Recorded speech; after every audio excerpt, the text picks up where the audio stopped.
Halo anak-anak sekolah minggu Horong 3. Apa kabarnya hari ini? Luar biasa, sukacita, haleluya.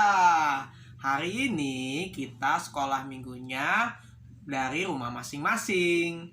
Karena beberapa hari belakang ini terjadi adanya wabah virus corona, sehingga kita tidak diperkenankan untuk keluar rumah. Jadi adik-adik, jangan ada yang keluar rumah untuk main-main ya. Semuanya harus tetap berada di rumah sampai wabahnya berakhir. Jangan ada yang main-main ya. Jangan ada yang main sama temennya, main ke lapangan. Nggak boleh, belum boleh dulu ya.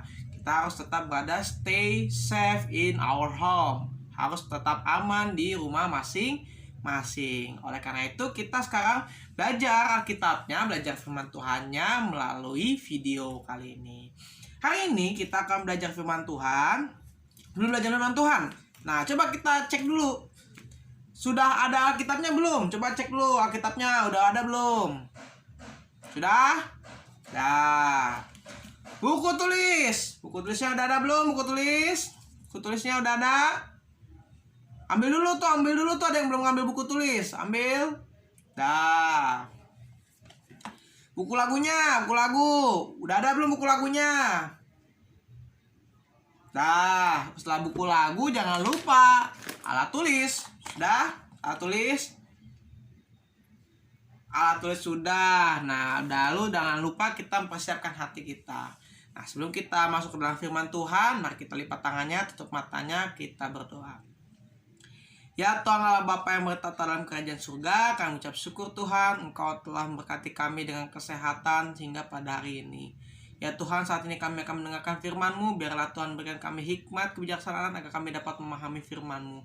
Bukalah hati dan pikiran kami agar kami dapat mendengar setiap firman-Mu, dan setiap firman-Mu dapat tertanam dalam hati dan pikiran kami. Bukalah juga Tuhan agar wabah virus corona ini agar dapat segera berakhir, biarlah kiranya Tuhan saja yang memberikan kesembuhan, berikan hikmat bagi para dokter dan juga hikmat bagi para ilmuwan agar mereka dapat segera menemukan vaksin dan juga dapat memberikan kesembuhan bagi kami. Terpujilah Engkau ya Tuhan Allah Bapa, kami menyerahkan semua dalam tangan-Mu dan nama Yesus Kristus kami berucap syukur. Amin. Adik-adik, kita buka Alkitab kita dari 1 Timotius 4 ayat 7 sampai 8. Demikian firman Tuhan. Tetapi jauhilah tahayul dan dongeng nenek tua. Latihlah dirimu beribadah. Latihlah badan ini terbatas gunanya, tetapi ibadah itu berguna dalam segala hal karena memang mengandung janji baik untuk hidup ini pun maupun untuk hidup yang akan datang. Demikian firman Tuhan. Adik-adik, Timotius ini merupakan salah satu muridnya Rasul Paulus.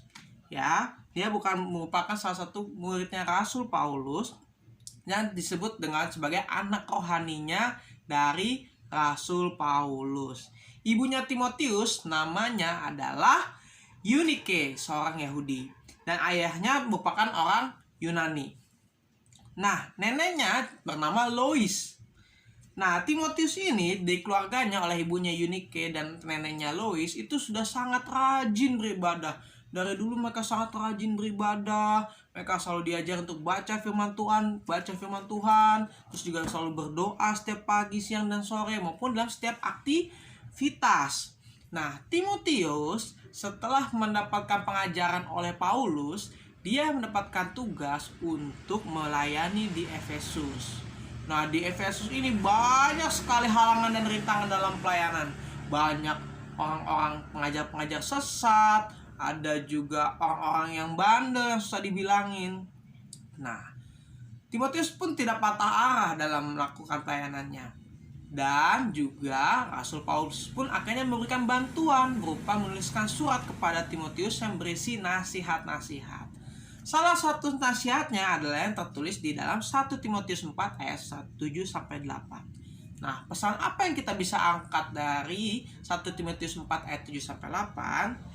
Nah, yang pertama tadi kita lihat di 1 Timotius 4 ayat 7, yaitu adalah tetapi jauhilah tahayul dan dongeng nenek tua. Wah, adik-adik coba Abang mau nanya, siapa di sini yang percaya sama tahayul-tahayul? Tahayul-tahayul tuh, siapa yang percaya? Ih, jangan duduk dekat pintu, di depan pintu nanti jodohnya terhalang. Ada yang nggak percaya gitu? Atau, ih, jangan main pas maghrib nanti diculik sama setan. Ada sih yang nggak percaya kayak gitu. Nah, adik-adik, itu namanya tahayul. Hal-hal yang belum tentu benar, bahkan bisa jadi tidak benar. Adik-adik, Rasul Paulus mengingatkan Timotius bahwa kita tidak boleh percaya kepada tahayul. Tidak boleh percaya. Kita ucapin sekali lagi. Jangan percaya kepada tahayul. 1, 2, 3. Jangan percaya kepada tahayul. Tidak boleh. Apapun itu ceritanya. Baik misalnya, jangan kamu misalnya menjahit di malam hari, nanti ada setan. Atau misalnya jangan kamu jangan kamu ini, jangan kamu itu, disertai dengan penakut-nakutan. Jangan percaya. Itu semua hanyalah tahayul. Mungkin dulu itu ada karena untuk supaya kita berhati-hati. Tapi sebenarnya cerita itu tidaklah benar. Atau misalnya, di tempat situ ada setan, ada ada tante Kunti. Di tempat situ ada si Poci, pocong maksudnya. Nah, itu jangan percaya. Kalau kita sekalinya percaya, yang ada adalah kita tidak lagi mengikuti Tuhan. Kalau kita tidak mengikuti Tuhan, maka kita membuat diri kita juga jadi percaya akan adanya hal-hal tersebut. Padahal dalam nama Yesus, hal-hal tersebut tidak akan pernah muncul dan tidak akan pernah bisa mengganggu kita. Oleh karena itu, Paulus menjelaskan bahwa tidak boleh percaya pada tahayul. Yang kedua adalah di sini kita lihat di ayat 8 dan 7. Latihlah dirimu beribadah. Latihan badani terbatas gunanya, tetapi ibadah itu berguna dalam segala hal karena mengandung janji, baik untuk hidup ini maupun hidup yang akan datang. Baik hidup ini maupun hidup yang akan datang. Pertama, latihlah dirimu beribadah. Kalau orang Kristen apa aja sih ibadahnya? Coba kita ingat-ingat. Pertama adalah, kita harus ingat, beribadah yang pertama adalah dengan berdoa. Doa, kata Martin Luther, adalah nafas orang percaya. Sehingga kita harus selalu berdoa tiap hari, baik itu pagi, siang, malam, mau makan, mau juga misalnya kita beraktivitas, semua harus diawali dengan berdoa. Kedua, kita harus adalah baca firman Tuhan. Baca firman Tuhan. Kita harus setiap hari membaca firman Tuhan sehingga dapat memberikan makanan rohani terhadap roh kita. Ketiga, kita harus memuji dan memuliakan nama Tuhan. Kita harus selalu bernyanyi, memuji dan memuliakan nama Tuhan. Jangan menyanyikan lagu-lagu zaman sekarang doang. Jangan menyanyikan lagu-lagu zaman now doang.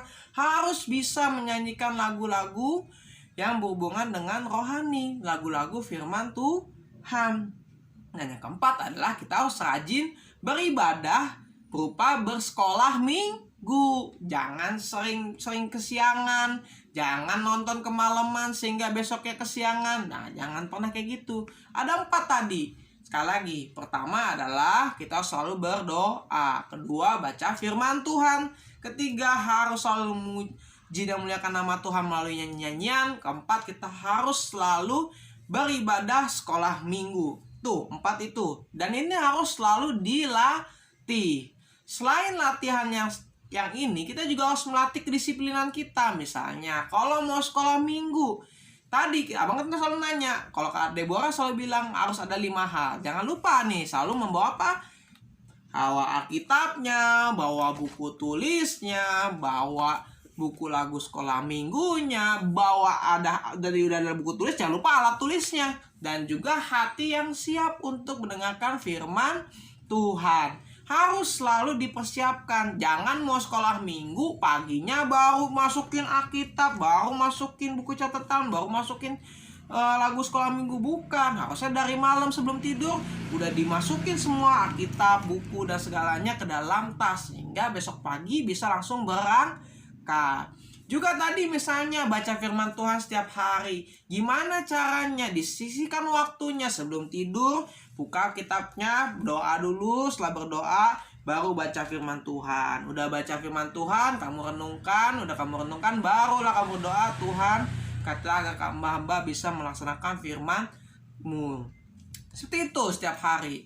Setelah membacakan firman Tuhan, bisa lagi dilakukan dengan cara bernyanyi. Bernyanyi kan ada buku lagu sekolah minggu nih, dipakai, dibuka. Oh tadi firmannya misalnya mengenai berlatih ibadah, oh kita nyanyi. Nah karena kita juga melatih ibadah, kita nyanyi tuh lagunya yang paling terkenal, yaitu baca kitab suci, doa tiap hari, doa tiap hari, doa tiap hari. Baca kitab suci, doa tiap hari kalau mau tumbuh. Nah seperti itu. Harus selalu memuji dan memuliakan nama Tuhan. Karena dengan kita memuji dan memuliakan nama Tuhan, Tuhan pun jadi senangkan kita, dan kita pun bisa menunjukkan rasa syukur kita kepada Tuhan. Nah itu harus selalu dilakukan tiap hari adik-adik. Jangan hari Senin iya, hari Selasa bolong, hari Rabu iya, hari Kamis bolong. Hari Senin bisa, hari Selasa kemalaman tidurnya lupa deh doa sebelum tidur. Nah kayak gitu. Atau misalnya Rabunya bisa, pas hari Kamisnya lupa baca firman Tuhan karena kasihkan main game. Nah itu tidak boleh. Harus disiplin. Makanya bilang berlatih dalam beribadah. Tadi juga dijelaskan itu berguna untuk hidup yang sekarang dan akan datang. Hidup yang sekarang kan berguna. Kenapa? Karena kita terlatih berdisiplin. Kita disiplin dalam melakukan aktivitas kita. Tadi bangun pagi, berdoa, mandi, langsung melakukan aktivitas. Malamnya sebelum tidur kita udah baca firman Tuhan, bernyanyi dulu, baca firman Tuhan, lalu berdoa, lalu tidur. Disiplin. Nah itu berguna bagi hidup kita yang sekarang.